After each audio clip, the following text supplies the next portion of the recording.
찬바람 쌩하게 부는 새해가 밝아왔네요. 다들 잘 보내고 계시나요? 저는 요즘 아이를 키우며 정신없이 살고 있는 40대 여자입니다. 몇 년 전 제 인생에 다시 없을 큰 사건을 겪고 난 뒤 일부러 더 바쁘게 살기 위해 노력하는 중입니다. 남들에게 우습게 보이지 않기 위해서 제 일에 더 열정을 쏟아붓고 있어요. 저에게 어떤 사건이 있었는지 궁금하시죠? 남들이 들으면 속이 시원할 이야기이지만 저에게는 상처였던 이야기인지라 이렇게 익명의 힘을 빌려봅니다. 그럼 지금부터 제 이야기를 한번 시작해 보도록 하겠습니다. 제 남편은 남동생이 하나 있습니다.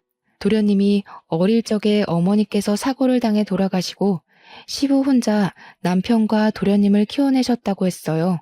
그러다 보니 엄마의 손길이 필요한 시점에 남편이 나서서 도련님을 돌보면서 지냈다고 했습니다. 하지만 나이 차가 아무리 많이 나는 동생이라고 해도 남편도 어린애인데 얼마나 엄마처럼 잘 돌볼 수 있었을까요?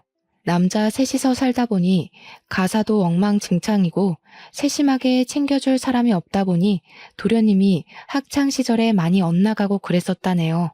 더군다나 시모가 사고를 당한 일도 도련님이 어릴 때 과자가 먹고 싶다고 울고불고 조르는 바람에 시모가 빨리 가서 사온다고 서두르며 집을 나섰다가 사고를 당한 것이었어요. 그래서 남편은 도련님한테 마음의 유감이 상당히 많았던 터라 아무리 챙긴다고 챙겨도 속 안에서 끓어오르는 거부감을 숨길 수 없었던 부분도 있었겠죠. 남편은 후에 그 일을 많이 후회했어요. 그래도 가족인데 다 잊고 받아줬어야 했는데 자기 속이 좁아서 친해질 생각을 못했다고요. 게다가 성인이 된 이후에는 남편이 먼저 손을 내밀기도 어려웠다고 했어요. 대학생인 도련님도 30이 넘은 남편에게 손을 내밀기란 쉽지 않은 결정이겠죠. 어머니의 죽음에 관한 부채감이 남아있었을 테니까요. 시부는 뭘 했는지 궁금하시죠? 시부는 아무것도 하지 않는 방관자였습니다. 어쨌든 서로는 여기까지 하고 저와 남편의 나이가 32살이었을 때 결혼을 했어요. 그 당시에 도련님의 나이는 딱 21살이었습니다. 저희가 결혼식을 올리기 무섭게 시부가 무책임하게 도련님도 다 컸으니까 본인도 본인 하고 싶은 거 하면서 살고 싶다고 제주도에 작은 집을 구해 내려가셨어요. 자연을 즐기면서 낚시나 하면서 그렇게 노후를 보내고 싶다며 다 버리고 떠나신 거죠. 도련님이 아무리 21살이라고 해도 돈도 없이 어떻게 혼자 대학을 다니면서 살 수 있겠어요. 원래 시부와 남편 도련님이 살던 집을 시부가 내려간 뒤 신혼집으로 꾸미기로 결정이 되어 있었고 도련님도 저희와 함께 더부살이를 하게 되었습니다. 결혼 신혼부부와 함께 살게 된 도련님은 괜히 눈치가 보인 건지 뭔지 2학년을 모두 마친 뒤 군대에 가기로 결정해 놓고는 1학기가 끝나자마자 군대에 입대를 했어요. 저는 마음이 너무너무 불편했죠. 도련님이 눈치 보면서 살 입장은 아닌데 괜히 우리 부부 때문에 군대에 가기로 한 것 같아서요. 하지만 남편은 대면대면하게 굴고 신경 쓰지 않았어요. 고래 싸움에 새우등 터진다는 말처럼 괜히 저만 가운데에서 눈칫밥을 먹으면서 살았죠. 근데 군대에 간 도련님이 또 짠하고 마음 아픈 거예요.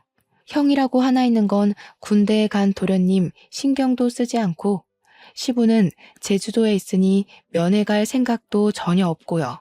그게 하나둘 쌓이다 보니까 제가 더 이상은 못 참겠더라고요. 그래서 주말마다 면회를 다니기 시작했습니다. 저희 남편은 뭐하고 저 혼자 면회를 다니기 시작했는지도 궁금하시죠? 저희 남편 직업이 건물을 지을 때 꼭 필요한 건물 안정 기술사예요. 건물 짓는 동안 뭐 부자재를 나른다거나 시멘트를 바르는 직업은 아니지만 건물을 지을 때 필수적으로 이름이 올라가야 하는 직업이죠. 현장에서 하는 거 없이 도면 보고 관리 감독 살짝 해주고 커피 마시면서 유튜브나 보면서 오면 된다고 아주 편하다고 했는데 뭐 실상은 어떨지 잘 모르겠지만요. 근데 이게 기술사라는 직함이 붙다 보니 연봉은 또 어마어마하게 좋은 직업이에요. 물론 시험이 그만큼 어렵고 경력도 꽉꽉 채워야만 해서 시험을 보는 사람은 많아도 합격이 어렵기도 하고요. 아무튼 남편이 주말에도 가끔 불려나가 현장을 확인해야 하기 때문에 주말에 제가 혼자 있는 시간이 꽤 되었어요. 그때 결심을 한 거죠. 도련님 면회라도 가서 내가 이 집안에 녹아들어야겠다 하는 생각을요. 도련님 부대가 경기도 이천 쪽이라 집에서 멀지도 않았고 요즘은 버스 타면 한 번에 가는 동네기도 하니까 일석이조다 싶었어요. 처음에 남편한테 주말에 도련님 면회를 가겠다고 이야기하니 거길 왜 가냐는 식으로 물어보더라고요. 그냥 도련님이랑 친해지고 싶다고 당신이 영 벽을 세우는 느낌이라 도련님이 집에서 편히 못 쉬는 것 같다고 했죠. 남편은 저한테 괜한 짓이라고 했지만 제가 꾸준히 설득을 하면서 이야기를 하니까 본인이 동생을 잘못 챙긴 부분이 있긴 있다고 인정을 했어요. 그러면서 도련님이 마음을 열게 되면 자기도 다가가기 좋을 것 같다고 하더라고요. 속으로는 남편이 먼저 노력하는 게 도련님 입장에서도 더 편할 텐데 했지만 남편이 또 나이 차이가 많이 나는 동생한테는 꼰대 같은 모습을 보이는 터라 제가 두 형제의 돈독한 사이를 만들어주기 위한 발판이 되기로 자처했습니다. 제가 처음에 면회를 가니까 도련님이 무척이나 당황해하면서 어쩔 줄 몰라 했어요. 11살이나 차이 나는 형수님이 면회를 왔는데 무슨 이야기를 해야 할지 뭘 해야 할지 막막해 보이더라고요. 저도 면회라는 걸 너무 오랜만에 가봐서 먹을 걸 막 바리바리 싸들고 왔는데 요즘은 그 앞에서 다 사먹고 한다더라고요. 처음 두세 번까지는 도련님이 저를 보고 너무 막막해하는 게 느껴져서 내가 괜히 왔나 싶긴 했는데 칼을 들었으면 무라도 썰어야 하지 않겠습니까? 어떻게든 나를 편하게 바라볼 수 있게 만들어야겠다는 일념으로 계속해서 찾아가서 했던 말 또 하고 했던 말 또 하고 반복을 했죠. 군대 생활은 어때요? 괴롭히는 사람은 없어요? 밥은 잘 나와요? 그런 질문들 있잖아요. 근데 도련님도 되게 군 생활이 외로웠나 봐요.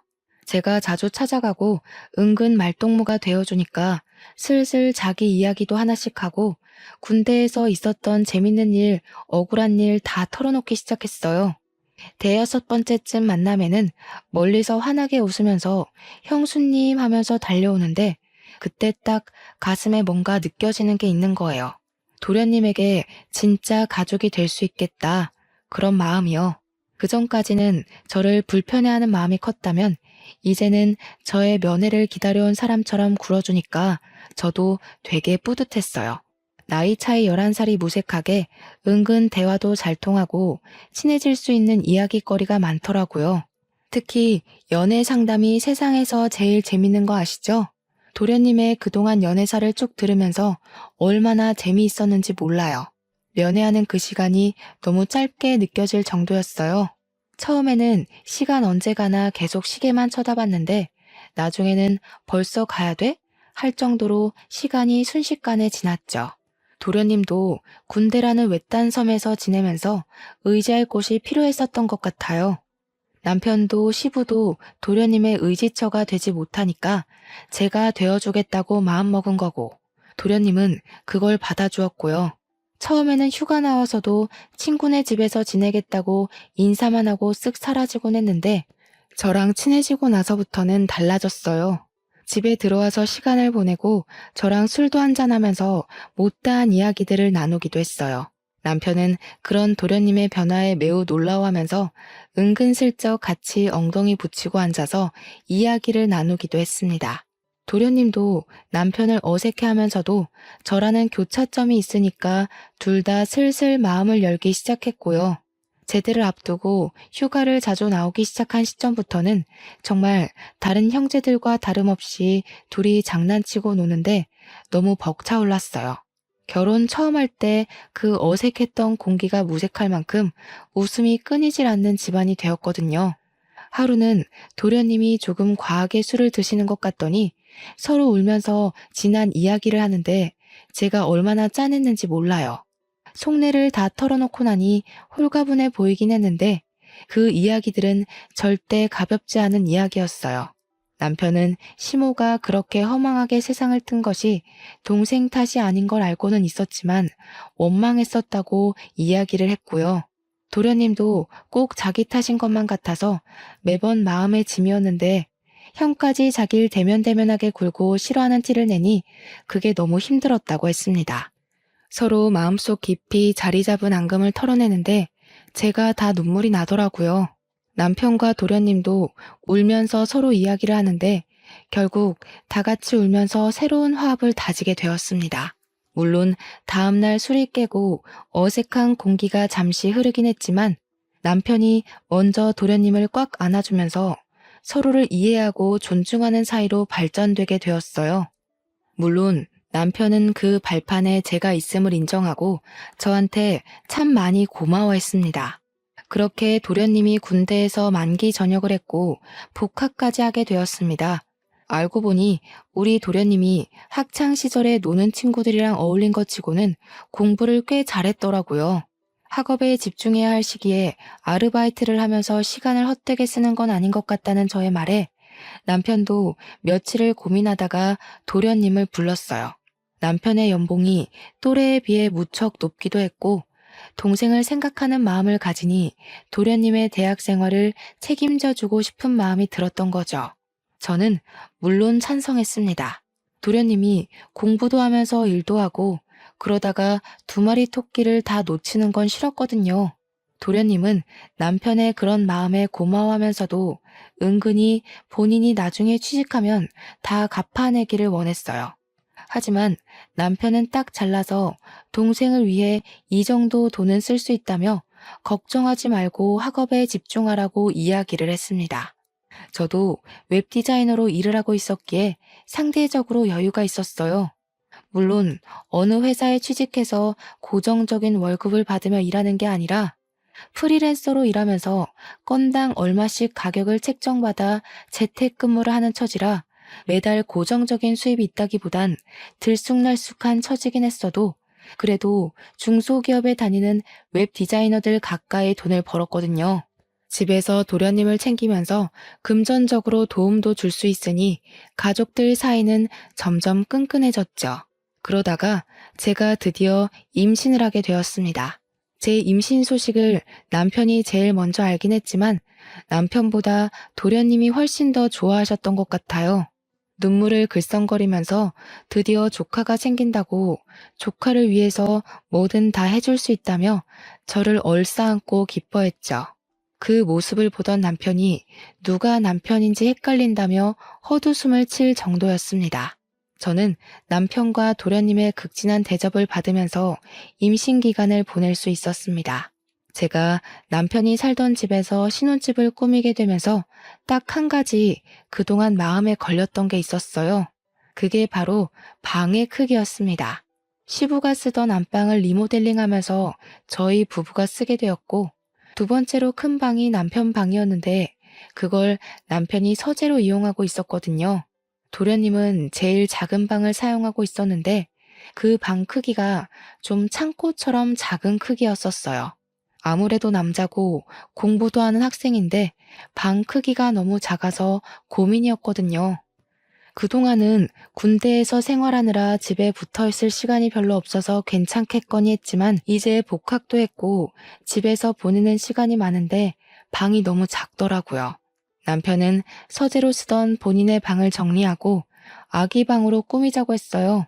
저는 남편에게 도련님이 졸업하고 취업 준비까지 하려면 제일 작은 방에서 생활하는 게 너무 불편할 것 같다고 운을 뗐습니다. 어차피 아기가 클 때까지는 안방에서 같이 자고 생활할 테니까 이참에 도련님 방을 바꿔주는 게 어떻겠냐고 했어요. 남편도 그 생각은 차마 못했었다며 저에게 바꿔주는 게 좋을 것 같다고 했고 허락이 떨어지자마자 도련님에게 방을 바꾸자고 했습니다. 그동안 티를 안 냈던 건지 큰 방으로 옮겨준다고 하니까 엄청 좋아하더라고요. 도련님 취미가 피규어를 모으고 도색하는 거였는데 드디어 장식장을 넣을 공간이 생겼다면서 좋아했어요. 아주 소소한 부분인데 기뻐해주니까 저와 남편도 덩달아 기분이 좋아지더군요. 그럴 때 보면 정말 어리구나 하는 게 느껴지던 우리 도련님이 글쎄 제가 임신했다고 조카 선물도 챙겨주고 싶다고 몰래 과외 알바를 한 거예요. 나름 서울에 있는 상위권 대학이라 그런지 아르바이트 자리가 꽤 있었다면서 몇 개월을 틈틈이 모아서 저에게 선물을 안겨준 거죠. 남편에게도 받아본 적 없는 작은 명품백이었어요. 저는 로고를 보고 너무 놀라서 이거 못 받는다고 환불해요라고 했지만 도련님은 강경하게 꼭 형수님이 들어줬으면 좋겠다고 했어요. 그러고는 아이 키울 때 필수품이라고 인터넷에서 검색해서 사왔다며 젖병 소독기랑 우리 아이가 입을 내복까지 준비했더라고요. 저한테 필수품 사줘서 고맙죠? 하면서 해실거리면서 웃는데 어디서 이런 복덩어리 도련님을 만난 건지 너무 고마웠습니다. 우리 남편도 차마 생각하지 못했던 부분이라면서 깜짝 놀라서 도련님한테 엄지척 해주더라고요. 우리 남편이 그런 센스를 좀 본받았으면 하는 부분에 도련님 보고 잘 따라하라고 저는 옆구리를 찔렀고요. 그 가방이 너무 예쁘고 소중해서 다를까봐 아까운 마음에 제대로 들고 다니지도 못했네요. 방 한가운데 걸어놓고 고사 지내듯이 내 소중한 명품백 하고 있으니 남편이 보다 못해서 막 들고 다니라고 가방을 하나 더 사줬어요. 우리 도련님 덕에 결혼한 지 몇 년 만에 남편한테서 명품백도 선물 받아본 거죠. 제가 임신 3개월쯤 접어들었을 때 남들처럼 입덧이 엄청나게 심하게 왔어요. 정말 물냄새만 맡아도 역 한 끼가 올라올 정도로 심해서 입덧 티백이며 입덧 사탕이며 나중에는 약까지 처방받아서 먹었습니다. 살은 쭉쭉 빠지고 정말 아무것도 생각나지 않고 어지러움도 심해져서 수액을 맞아가면서 하루하루를 버텼어요. 그때 남편은 새 공사일을 수주받아서 지방 출장도 가고 일이 바빠 저를 거의 챙겨주지 못했습니다. 그래서 바쁜 남편을 대신해 도련님이 모든 수발을 다 들어주셨어요. 입덧이 살짝 가라앉아 먹고 싶은 게 생기면 도련님이 얼른 나가서 사다 주고 구하지 못할 음식들은 정말 인터넷으로 백방으로 알아봐서 어떻게든 구해다 주었어요. 날이 쌀쌀한데 수박이 너무 당겨서 수박바라도 사 먹어야 하나 했는데 수박 주스를 어디서 구해와서 저한테 주더라고요. 진짜 남편에게선 느낄 수 없는 감동적인 모습이었다고나 할까요? 출산하고 나서도 도련님의 조카 사랑은 대단했습니다. 바쁜 남편을 대신해서 병원에 예방접종을 할 때도 도련님이 따라가 주었고 아기 분유나 기저귀가 다 떨어져서 발을 동동 구를 때도 도련님이 사다 주었어요. 아기를 키우느라 잠도 제대로 못 자는 저를 배려해서 삼시세끼 밥도 다 차려주고요. 마트에서 장까지 다 봐오더라고요. 같이 외출을 할 때면 사람들이 저한테 젊은 신랑 둬서 부럽다고 놀리기까지 했으니 말 다 했죠. 저도 정말 도련님이 없었으면 2시간마다 깨서 밥을 달라고 보채는 아기를 어떻게 키웠을까 싶습니다. 살림살이도 전부 도련님이 책임져준 덕분에 아기 젖병 한번 제가 소독해 본 적이 없었어요. 다행히 도련님의 기말고사가 끝나고 종강을 한 시점이라 24시간 붙어서 조카를 같이 봐주는데 너무 고마웠습니다. 그 나이대 남자가 육아에 대해 뭘 알겠어요. 혹여라도 조카한테 피해가 가면 안 된다고 제 육아 서적까지 빌려다가 보면서 공부를 하는데 진짜 도련님이 누구랑 결혼할지 너무 부러웠습니다. 도련님의 방학이 끝나고 나서는 시부가 간간히 올라와 아이를 봐주고 친정에서도 많이 도와주었어요. 100일이 지나고 나니까 아기가 잠도 더 오래 자고 보채는 것도 많이 줄어서 육아에 점점 능숙해졌죠. 그렇게 우리 도련님이 대학 공부를 마치고 졸업하는 시기가 왔습니다. 졸업식 날은 함께 보내야 되지 않겠냐며 시부가 서울에 올라오셨는데 얼굴이 많이 상하셨더라고요. 제주도 가서 자연과 함께 자유로운 생활을 즐긴다고 하셔놓고 왜 이렇게 얼굴이 상하셨냐고 물었더니 그저 씁쓸하게 웃으셨습니다. 저는 오랜만에 본 시부를 대접하고자 산의 진미 제주도에서 많이 드셨겠지만 서울산도 드셔보라며 진수성찬을 준비했어요.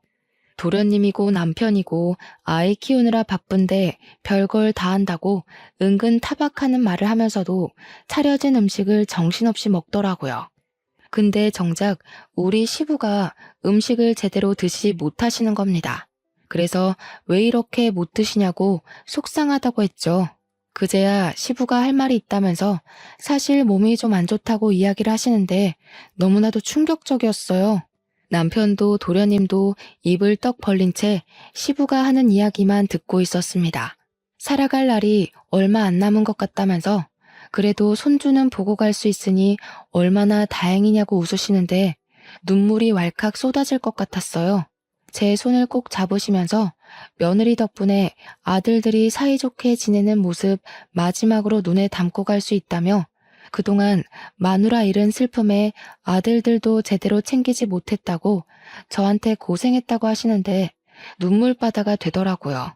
너무 행복하게 살고 있었는데 갑자기 병으로 아프시다고 하니 가족들이 무슨 이야기를 할 수 있겠습니까? 서울에 올라오신 이유도 물론 도련님의 졸업식을 보기 위해서였지만 요양병원에 들어가시려고 오신 거였습니다. 시부는 위암 말기라고 했어요. 위암은 생존율이 높은 병이지만 이미 손 쓸 수 없는 시기에 접어들었다며 암 환자들이 모여있는 요양병원에 대기를 해두셨대요. 자리가 났다는 말에 제주도 생활을 빠르게 정리하고 올라오신 거더라고요. 시부는 일주일 뒤 요양병원에 입원을 하셨고 서울 근교에 교통편도 잘 되어 있는 곳이라 저는 간간히 시부의 간병을 하러 요양병원으로 향했습니다. 애 키우는 것도 벅찼지만 시부에게 아이를 더 많이 보여드리고 화목한 가정을 보여드리고 싶었어요. 남편도 도련님도 저에게 늘 고마워하는 마음을 지니고 있었습니다. 아기 업고 다니면서 시부 병간호를 하고 하지만 제 마음과 달리 시부는 오래 견디지 못하셨고 6개월을 넘기지 못하시고 돌아가셨습니다. 우리 아기 나이가 고작 3살밖에 되지 않았을 때였어요. 시부 재산이 많진 않았지만 은근히 알짜배기셨더라고요. 남편하고 도련님이 뚝 잘라서 반씩 나눠가지고 제주도에 작은 땅이 하나 있다고 해서 그 땅을 정리할 겸 다 같이 제주도 여행을 떠났습니다. 그런데 그 땅에 빽빽하게 나무가 심어져 있더라고요. 이 나무를 어떻게 처리하지 하고 있었는데 알고 보니 그 나무가 조경에 많이 쓰이는 나무고 부르는 게 값인 나무였어요. 땅값보다 몇 배나 더 비싼 나무였던 거죠. 빽빽하게 심어진 나무를 팔고 나니까 억 단위 돈이 생기더라고요. 그 돈이 통장에 찍힌 걸 보고 남편이랑 도련님이랑 저랑 셋이 얼마나 얼떨떨했는지 몰라요. 도련님은 2년이 조금 안 되는 시간 동안 취업 준비를 해서 대기업에 당당하게 입사를 했어요. 원래도 공부를 잘하고 또 나름 좋은 대학을 나왔으니까 대기업에 입사하는 게 당연하다고 생각은 했지만 도련님의 노력 없이는 힘든 일이었죠. 그런데 제가 모르던 사실이 있었던 거죠. 도련님이 직장 내에서 나름 인기도 좋고 서글서글하니 굳은 일도 잘하는 타입이었는데 그걸 시기 질투하던 무리가 있었던 겁니다. 하필 그 무리가 프로젝트에서 좋은 성과를 따냈고 도련님을 슬슬 무시하기 시작하면서 직장 내 괴롭힘이 시작된 거예요. 도련님이 어느 날부터 살도 너무 빠지고 원형 탈모가 생길 정도로 괴로워하더라고요. 남편은 그런 도련님에게 어딜 가든 너를 좋아하는 사람만 존재할 수 없다고 버텨내라고 했지만 저는 그런 도련님을 차마 지켜만 보기 너무 힘들었어요. 도련님에게 버티는 게 능사는 아니다. 버티면서까지 대기업이 꼭 좋은 모습만 있는 건 아니지 않냐고 은근슬쩍 자격증 이야기를 꺼냈습니다. 남편처럼 기사 자격증을 따서 일을 하다가 기술사 자격증까지 노려보는 건 어떻겠냐고요. 기술사를 따려면 아무래도 기사 경력이 인정되어야 하기 때문에 시간이 걸릴 순 있지만 결과적으로는 괜찮은 직업 아니냐고 했죠. 아직 도련님 나이가 젊기도 했고 충분히 가능할 거라고 생각했어요. 도련님은 정말 제 말에 용기를 얻은 건지 힘들게 입사한 대기업에 사표를 내고 공부에 몰두하기 시작했습니다. 첫 시험에서 기사 자격증을 따냈고 일을 시작했는데 같은 길을 걷겠다는 동생이 내심 뿌듯했는지 남편이 여러 방면으로 잘 이끌어 주었어요. 남편이 수주받은 건물 현장에 일손이 부족했는지 도련님에게 이야기를 하더라고요. 현장 사람들에게도 추천을 해서 도련님은 남편과 같이 일을 하게 되었습니다. 조건도 괜찮고 월급도 괜찮고 남편이 관리직으로 있는 회사나 다름없어서 그런지 도련님에게 다들 친절하게 군다고 했어요. 도련님도 남편이랑 같이 일을 하기 시작한 뒤로 출퇴근도 같이 하고 점심도 같이 먹고 꽤 즐거워 보였거든요. 그런데 한두 달 지나고 나서부터는 도련님이 또 점점 말수가 줄어들고 저한테도 대면대면하게 구는 겁니다. 늘 살갑게 저에게 말을 걸어주던 도련님이 갑자기 찬바람 쌩하니 부니까 저도 좀 이상했어요.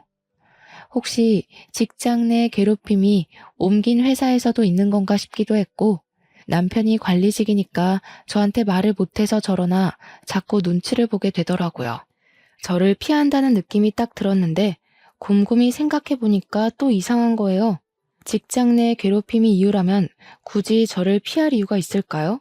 그렇게 살얼음판 같은 몇 주가 지나고 도련님이 대뜸 분가를 하겠다고 선언을 했어요. 제가 왜 그러냐, 지금도 잘 살고 있지 않냐, 우리 딸이 서운해할 거고 나도 서운할 것 같다고 달랬어요. 근데 도련님이 딱 잘라서 자기도 벌써 30살인데 자리도 잡았고 혼자 살고 싶다고 하는 겁니다.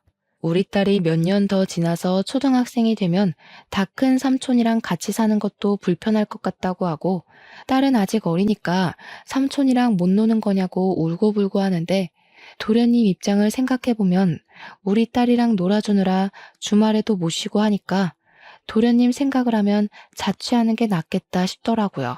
집 근처에서 자취할 거죠? 하고 물어보니까 이번에 대구에 있는 회사에 좋은 조건으로 취직을 하게 되었다면서 대구로 간다는 겁니다. 거기 가면 아는 사람도 없고 기술사 공부나 차근차근 해서 시험 준비도 하고 싶다고. 대구가 너무 멀다 싶었지만 KTX 타면 또 2시간 거리니까 알겠다고 할 수밖에 없었어요. 도련님은 서둘러서 자취 준비를 했고 저는 은근히 미심쩍었지만 보내줘야 했죠. 제가 엄마도 아니니까요. 그런데 도련님이 자취를 시작한 이후 저랑 연락이 잘 안 닿더라고요. 맨날 잤어요. 바빴어요. 공부했어요. 이러는데 막말로 제가 뭐라고 도련님한테 닥달을 할 수 있겠습니까? 그렇게 또 어영부영 몇 년이 흘렀습니다. 남편은 여전히 일이 바빠 시간 내기가 어렵고 도련님의 연락은 정말 가뭄에 콩나듯 생존 신고만 하는 정도로 왔어요. 어느 날 갑자기 남편이 대구에 출장을 가게 되었다면서 가는 김에 도련님 보고 주말에 올라오겠다고 하더군요. 그래서 저도 주말에 같이 대구에 갈까? 하니까 일 때문에 가는 거라고 딱 잘라서 오지 말라고 했어요. 서운했지만 나중에 따로 가겠다고 했죠. 주말이 되어서 오랜만에 도련님한테 전화를 했어요. 도련님이 반갑게 받아주길래 형 잘 만났어요? 맛있는 거 먹었어요? 하니까 네?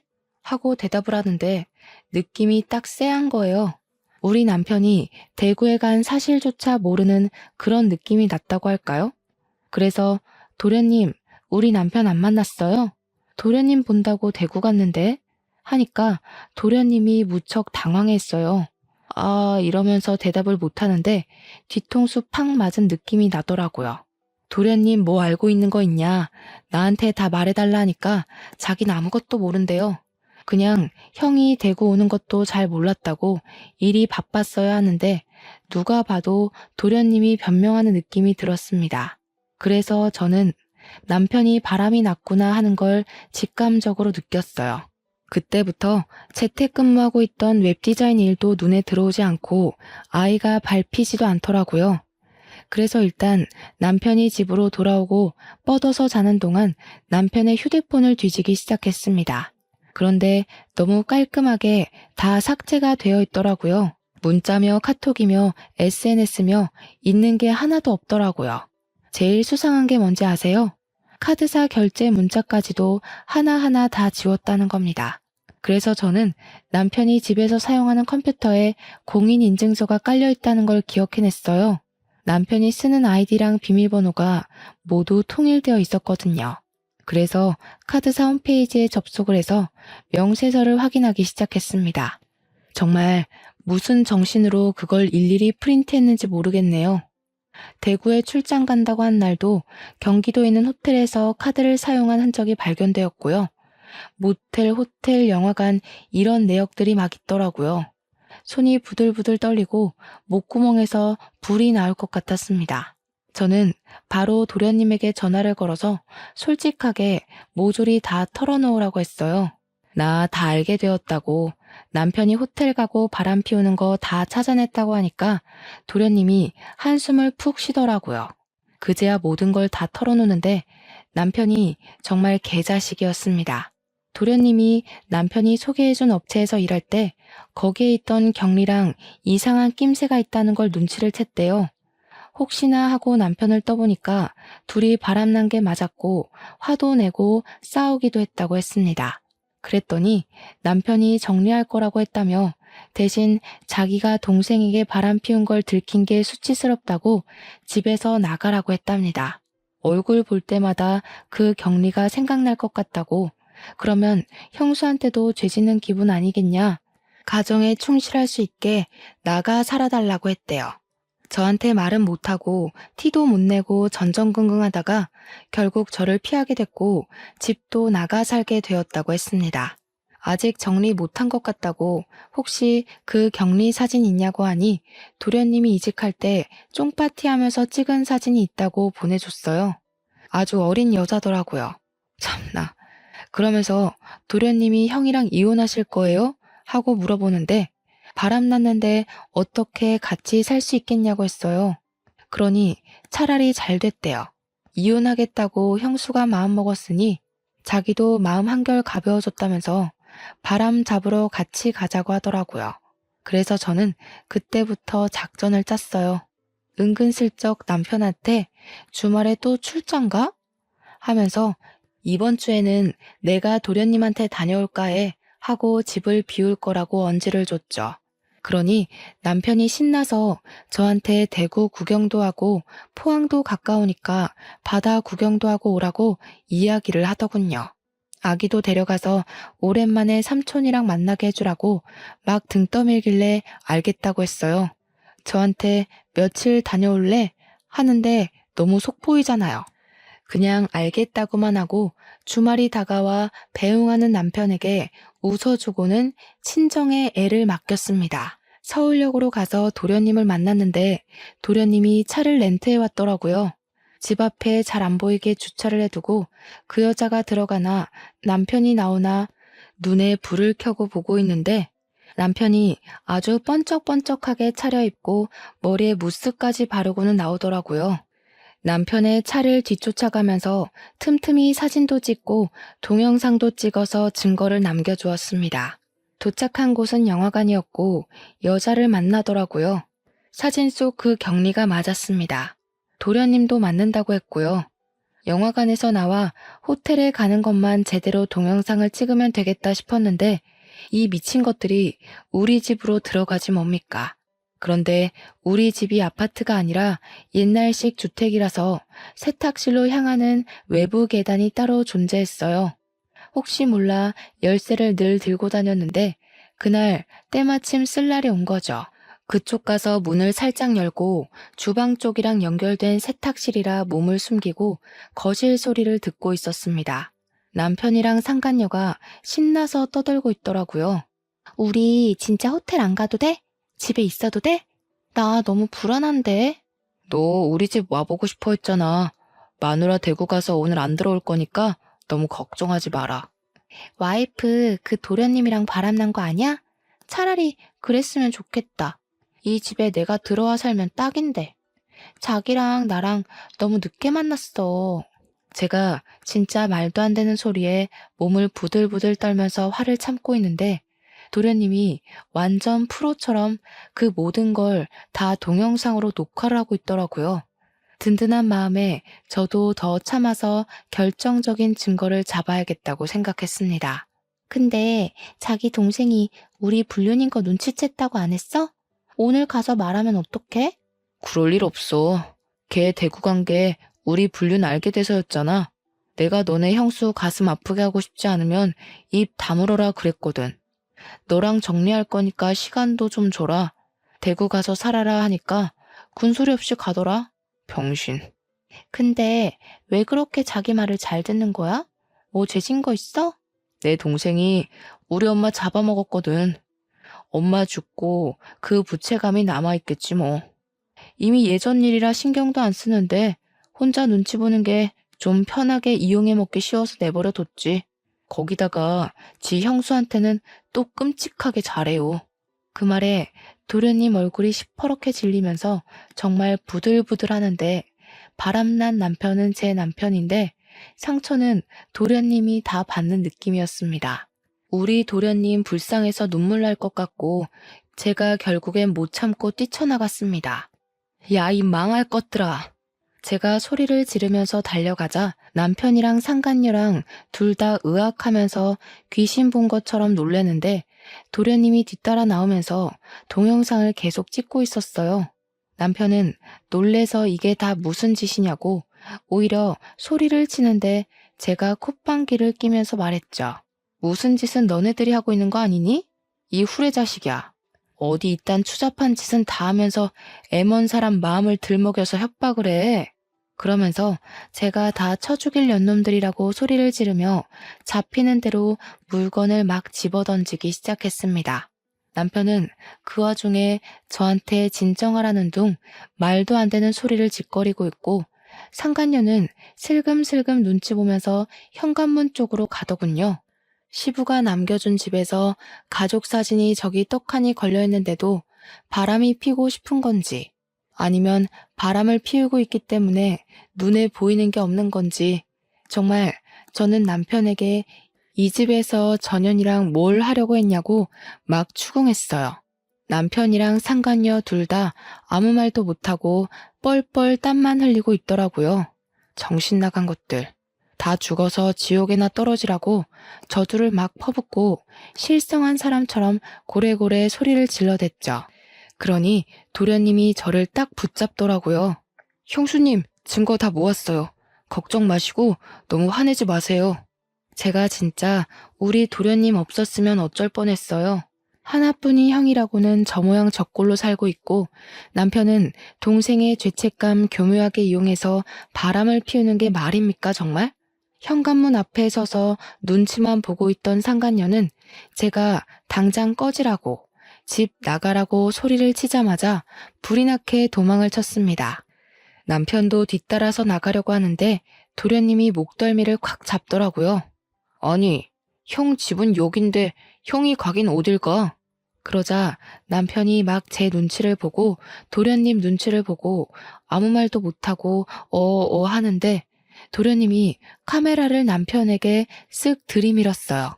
이때다 싶어서 제가 이혼 합의하자고 동생 남길 거니까 카메라에 대고 대답하라고 윽박을 질렀습니다. 위기를 어떻게든 모면하고자 한 남편은 제가 시키는 대로 따라했습니다.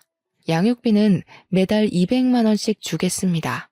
이 집 팔아서 반반 나누겠습니다. 팔지 않을 시 시세의 반을 주겠습니다. 상간녀랑 정리하기 전까지는 이혼을 해도 면접 교섭권 자격이 없다는 걸 인지하겠습니다. 남편에겐 매우 불리한 내용이긴 하지만 사회적 지위라는 게 있는 남편은 제 말을 고지고대로 따라해 주었죠. 저는 다음날 도련님과 함께 이혼 전문 변호사를 찾아갔습니다. 도련님이 똑부러지게 동영상의 남편의 육성으로 이름, 나이, 주소, 주민번호 이런 것들을 다 말하게 시킨 덕분에 법적 효력을 인정받았습니다. 동영상 증거가 이혼에 아주 유리하게 작용했고 재산 분할 소송도 당연히 걸었습니다. 변호사가 이혼 전문 변호사라더니 정말 똑부러지게 일을 잘하더라고요. 상간녀 소송까지 걸어서 합의금 두둑하게 받자고 하시길래 변호사님 믿고 소송을 걸었습니다. 상간녀 소송에서 승소하고 합의금 3천만 원을 챙긴 저는 이대로 끝낼 수 없다는 오기가 생겼어요. 그래서 상간녀 동네에 플랜카드 현수막을 만들어 걸었습니다. CC동 유명 상간녀 김모 씨 딸, 평생 수치심에 찌들어 살아라 하면서 아파트 입구에다가 걸어놓았고요. 상간녀 사는 동 우편함에 일일이 상간녀 소송 걸린 거, 제가 이긴 거 쫙 프린트에다가 넣어두었습니다. 상간녀도 악에 바쳤는지 뭔지 저를 명예훼손으로 소송을 걸었더라고요. 그래서 저는 모든 걸 인정하고 반성한다는 거짓말로 벌금형으로 마무리했습니다. 벌금 100만 원에 속에 사이다 콸콸 쏟아부었으면 남는 장사 아닌가요? 남편과 이혼 소송은 집 반값을 통장으로 받고 위자료도 나무 팔았던 돈을 가지는 걸로 끝냈습니다. 남편이 그 돈 한 푼도 안 쓰고 내버려뒀더라고요. 시부가 주는 돈이다 생각하고 제가 챙기게 된 거죠. 양육비는 아쉽게도 200만 원까지는 받을 수 없었지만 120만 원에 합의를 하게 되었습니다. 당연하게도 남편과 도련님은 절연을 하게 되었어요. 남편이 추후에 어떻게 저를 도와 그런 발칙한 짓을 할 수 있냐며 도련님한테 욕을 엄청나게 했대요. 찾아와서 때리는 신용도 하고 눈에 띄면 뭐 발목을 분질러 버리겠다는 둥 저열한 협박은 다 했더라고요. 물론 도련님은 그 모든 통화 녹음본을 들고 경찰을 찾아가 접근 금지 신청도 냈고요. 결국 대구 생활도 청산하고 우리 친정집 근처로 이사를 오게 되었습니다. 저와 남편과 살던 집에서 모든 짐을 정리하고 친정에 들어와 살게 되었거든요. 이혼하고 돌아간 게 너무나도 면목 없고 죄송스럽지만 육아를 도와줄 수 있는 손길이 필요하긴 해서 어쩔 수 없이 결정했습니다. 도련님은 친정 근처에 자리를 잡은 뒤 저에게 꾸준히 요청을 했어요. 저희 딸 공부하는 거 도련님이 지원해주고 싶다고 말이죠. 받은 유산도 있고 하니 살림살이 넉넉하다고 하는 겁니다. 본인 대학 등록금부터 취업 활동할 때까지 용돈도 주고 일일이 챙겨준 게 다 형수가 한 거 아니냐면서 은혜 갚고 싶다고 말하길래 그러지 말고 앞으로는 비밀 없이 힘든 거 있으면 다 말해달라고 했어요. 가끔 조카 용돈도 주고 저 맛있는 것도 사주고 그래주면 고맙겠다고. 애 양육은 제가 해야 하는 게 맞고 전 남편이 해야 하는 거라고 이야기했죠. 전 남편과 절연까지 한 마당에 의지할 곳은 저뿐이라며 앞으로도 잘 지내자고 너스레를 떨었습니다. 정말 가족처럼 아직까지도 잘 지내고 있는 중이고요. 전 남편은 결국 상간녀 소송 걸려서 집안 망신 시킨 거부터 시작해서 돈 물어주고 양육비 매달 줘야 하는 거 등등 상간녀랑 피 터지게 싸우고 헤어졌다고 하더라고요. 세기의 사랑인 척하더니 얼마 못 가 파국을 맞았다는 소식에 얼마나 고소했는지 모릅니다. 우리 친정에서도 도련님을 아들처럼 생각해 주시기로 했어요. 이제는 누나 동생 하는 사이로 지내며 지난주에도 집에서 밥 먹고 갔네요. 좋은 여자 만나서 장가갈 때까지 제가 옆에서 가족처럼 의지처가 되어주려고 합니다. 도련님 덕분에 저도 앞뒤가 다른 인간이랑 이혼하고 새 출발할 수 있게 되어 너무나도 기쁩니다. 앞으로도 의좋은 사이로 잘 지내보겠습니다. 사연 들어주신 여러분 감사합니다.